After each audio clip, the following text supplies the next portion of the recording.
Hello, my name is Dr. Daniel Jones. I'm a Senior Intercultural Learning Specialist at CILMAR, the Center for Intercultural Learning, Mentorship, Assessment, and Research.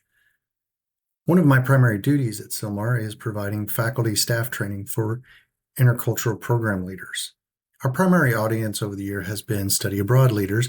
However, in recent years, we've also begun to support virtual instruction for intercultural learning as well. In this PDZ block, you will see the product of that training, a module focusing on best practices for virtual instruction and assisting in embedding intercultural learning in virtual programs.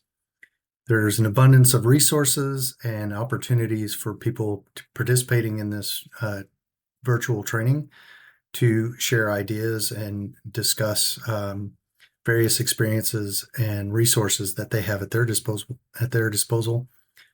So I encourage you to take part in those discussion boards, because I've often found through these trainings with faculty and staff that the ideas that are shared amongst the people who are going through the training are as equally valuable as the training itself and the various resources that are provided in this training.